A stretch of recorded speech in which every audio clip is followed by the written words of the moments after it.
तो अफ़सोस होता है आप वीडियोस देखते हो पर चैनल को सब्सक्राइब नहीं करते। सब्सक्राइब करें और बेल आइकन को दबाएं। शुक्रिया। मेरा नाम परवीन है। मैं अपने घर में बच्चों को ट्यूशन पढ़ाती थी और मेरे पास 10 बच्चे और 5 नौजवान बच्चियां पढ़ती थी, जिसमें एक का नाम अरूज था और वो एक यूनिवर्सिटी की स्टूडेंट थी। उसकी उम्र तकरीबन 21 साल थी और फुल नौजवान, खूबसूरत, हसीनो जमील थी। मेरी नई नई शादी हुई थी। मेरा शौहर, जिसकी उम्र 23 साल और मेरी उम्र 22 साल थी। मैं जब भी बच्चों को घर में ट्यूशन पढ़ा रही होती तो मेरा शौहर अरूज को देखता और हंसकर चला जाता। मुझे थोड़ा थोड़ा शक होने लगा कि शायद अरूज भी इसकी तरफ मुतवज्जे है, लेकिन मैं ना तो अपने शौहर को कुछ कह सकती थी और ना ही अरूज को, क्योंकि वो जब भी अरूज की तरफ देखता तो अरूज मेरी तरफ देखकर अपनी नज़रें नीचे झुका लेती। फिर एक दिन मैंने फैसला कर लिया कि अपने शौहर से बात करना होगी कि आखिर वो ऐसा क्यों करता है।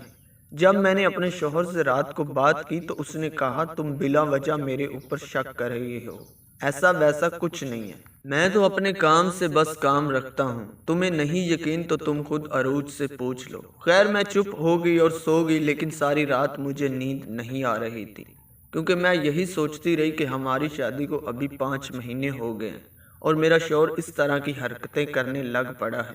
सुबह ही मुझे अपने मैके से कॉल आई कि अम्मी की तबीयत ख़राब है, जल्दी से गांव आ जाओ।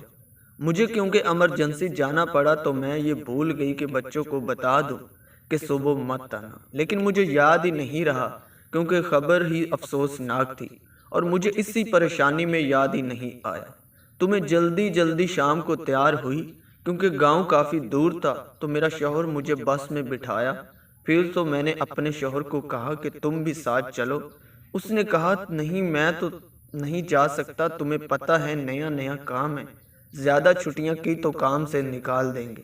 खैर, मैं चली गई और ये दिल ही दिल में सोच रही थी, सुबह बच्चे आएंगे तो पता नहीं क्या होगा। लेकिन मेरा मोबाइल फ़ोन घर ही रह गया था। मैं बस से फ़ौरन उतरी, अपने शौहर को इधर उधर देखा, लेकिन वो जा चुका था।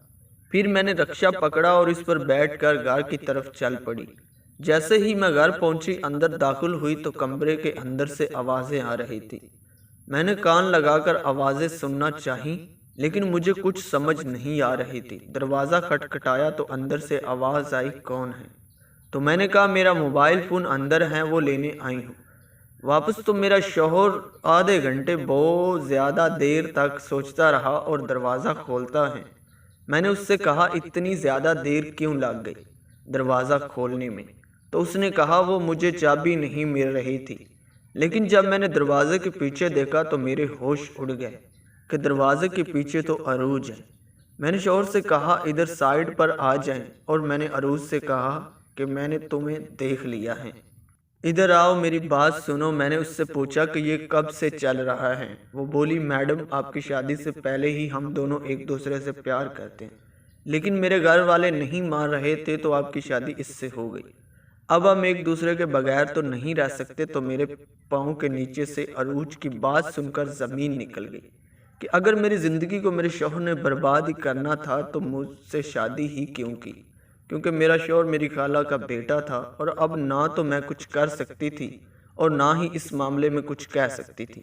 मेरा शौहर सर झुकाए खड़ा था। मैंने उससे पूछा, ऐसे मुझसे क्यों किया और ऐसी मुझ में क्या कमी है जो मैं इससे पूरी कर रहा हूँ? तो वो बोला, ऐसी बात नहीं है, लेकिन अरूज से मैं बहुत ज़्यादा लव करता हूँ। तो मैंने उससे कहा, तो फिर मुझसे शादी क्यों की? इसने कहा, घर वालों ने ज़बरदस्ती तुम्हारे साथ मेरी शादी कर दी, तो ये ज़बरदस्ती का रिश्ता निभा रहा हूँ और प्यार तो मैं अरूज से ही करता हूँ। फिर मैंने उससे कहा कि या तो तुम्हारी ज़िंदगी में अरूज रहेगी या फिर मैं, फ़ैसला अभी हो जाना चाहिए। इसने कहा, मैं दोनों को ही रख लेता हूँ।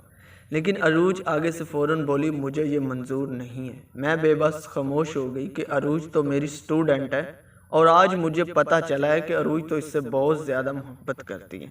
मेरे शौहर ने कहा, फ़िलहाल तो मैं जा रहा हूँ, और अरूज से बोला, तुम भी अपने घर जाओ। जाने मन, मैं सुबह अपना फ़ैसला सुना दूंगा। मैं अपने गांव चली गई, क्योंकि मेरी अम्मी की तबीयत ख़राब थी और बहुत ज़्यादा परेशान भी थी और रो रही थी। खैर, मैंने अम्मी को कुछ नहीं बताया। जब वापस आई तो मेरा शौहर बोला, मैं तुमसे बहुत ज़्यादा शर्मिंदा हूँ। مجھے معاف کر دو کیونکہ اسے عروج کی اصلیت کا پتہ چل چکا تھا۔